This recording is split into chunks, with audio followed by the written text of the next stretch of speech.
नमस्कार, कल्पना voice channel में आप सभी का स्वागत है। आज की हमारी कहानी है बहू के पैर भाग 2। तभी पंडित जी बोले, अरे बहन जी, अब जिसके शरीर की बनावट ही ऐसी हो, वो क्या करेगा। आप तो एक काम कीजिए, मैं कुछ पूजा बता देता हूँ। आप लोग वो करवा लीजिए, बाकी सब माता रानी की इच्छा।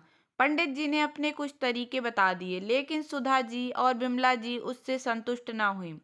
दिव्या को भी बाहर घूंघट में ही बिठाकर दोनों मंदिर के एक तरफ जाकर बात करने लगी।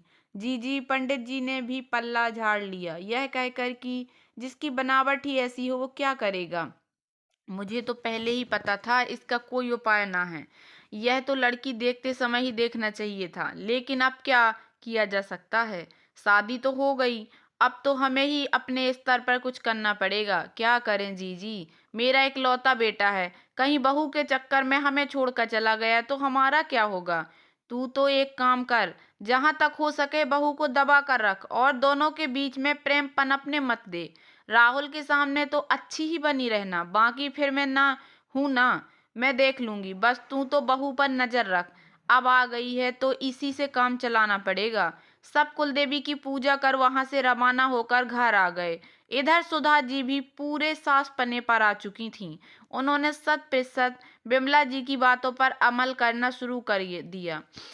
घर आने के बाद भी सुधा जी के दिमाग में कोई न कोई खिचड़ी पक रही थी। आखिर ऐसा क्या करे वो कि जिससे राहुल और दिव्या में प्यार पनप ही ना पाए। इसलिए जब घर से मेहमान रवाना हुए, तब सुधा जी ने बिमला जी को घर पर ही रोक लिया।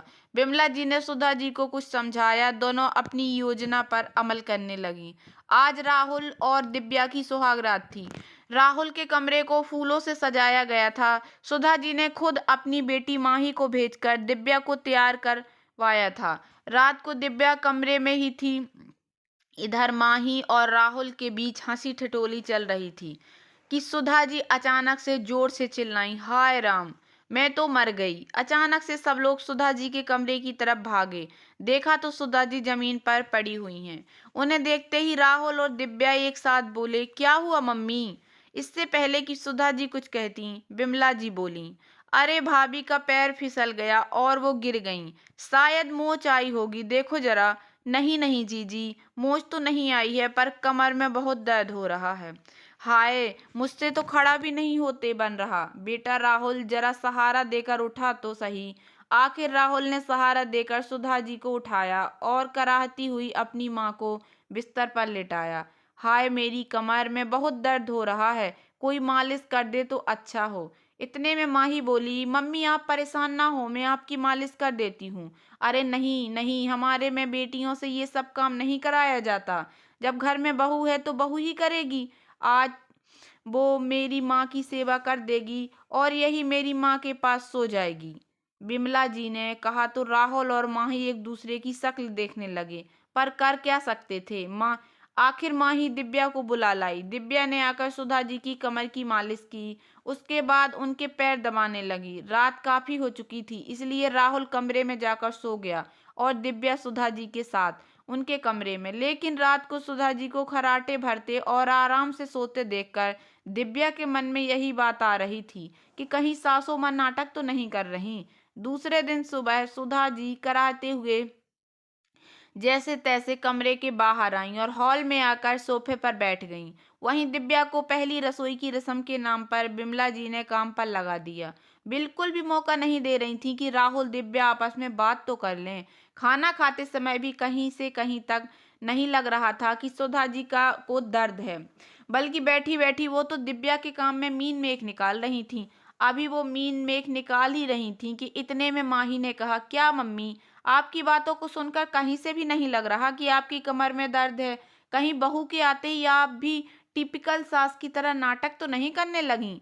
माही ऐसा कहकर जोरों से हंसने लगी। सबकी नजरें अपनी तरफ देखकर दिव्या जी खिसियाते हुए बोली, हाँ हाँ, जिसको लगती है उसी को पता चलता है, अब तू भी मेरा मजाक बना ले।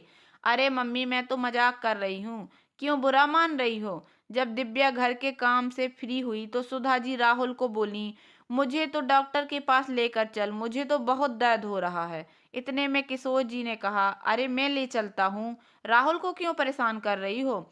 तो सुधा जी उन्हें झिड़कते हुए बोली, आप तो रहने ही दो, दिखा तो ऐसे ही रहे हो जैसे बड़ी सेवा करते हो मेरी।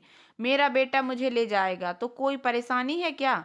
अरे पर भगवान, मैं तो इसलिए कह रहा था कि कम से कम पता तो हो कि तुम्हें कौन सी दवाई किस समय देनी है। आखिर तुम्हारे साथ कमरे में मैं ही तो रहता हूँ। हाँ, बड़े आए मेरी सेवा करने वाले। आप तो घर पर बैठो, राहुल मुझे दिखा आएगा और वही बता देगा कौन सी दवाई कब लेनी है। अपने पति को झिड़क कर सुधा जी रवाना होने के लिए अपने स्लीपर्स पहन रही थीं। तब भी दिव्या अपनी सास के पैरों की तरफ बड़े गौर से देख रही थी। कभी उनके पैरों की तरफ देख रही थी तो कभी अपने ससुर जी की तरफ। अभी भी उसे कुछ समझ नहीं आ रहा था। अभी भी दिमाग में यही बातें चल रही थीं कि मेरे पैरों की उँगलियों को देखकर बेटा कहीं बहू की मुट्ठी में ना आ जाए, इस बात का डर लग रहा है। और यहाँ तो इनके पैरों की बनावट इनके अनुरूप होने के बावजूद भी ससुर जी इनकी मुट्ठी में हैं। हे भगवान, ये दुनिया बड़ी अजीब है।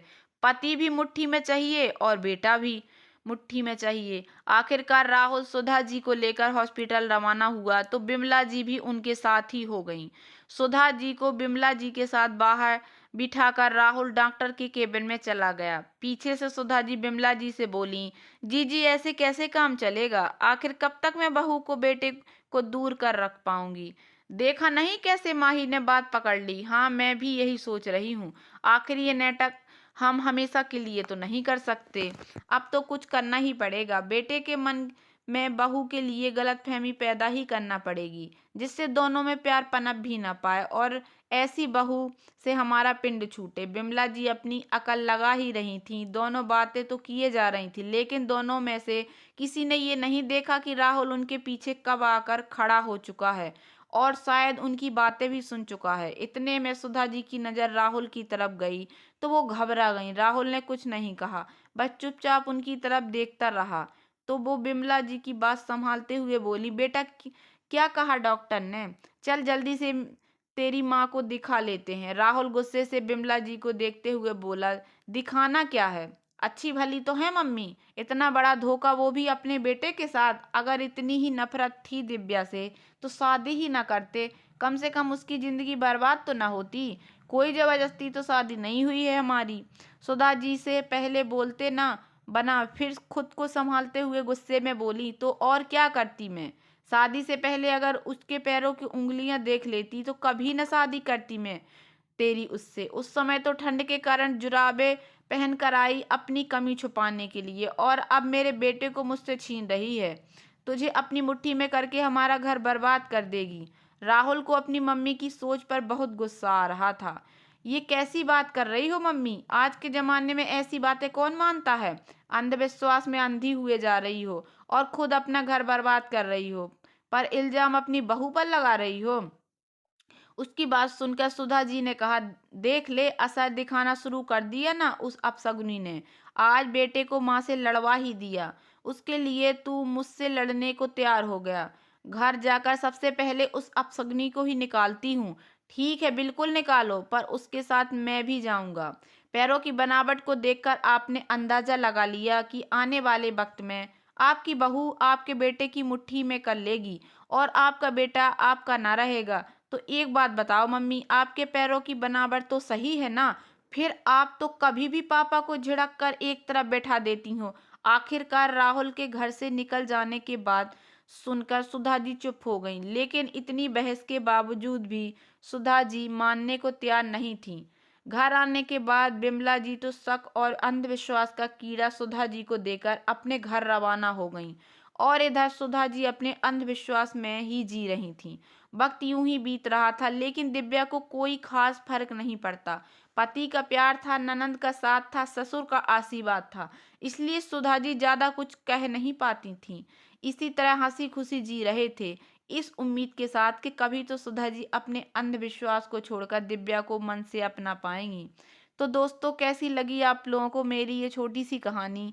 अगर कहानी पसंद आई हो तो प्लीज़ मेरे वीडियो को लाइक कर देना। चैनल पर नए आए हों तो प्लीज़ सब्सक्राइब कर लेना और ज़्यादा से ज़्यादा शेयर करना। धन्यवाद दोस्तों।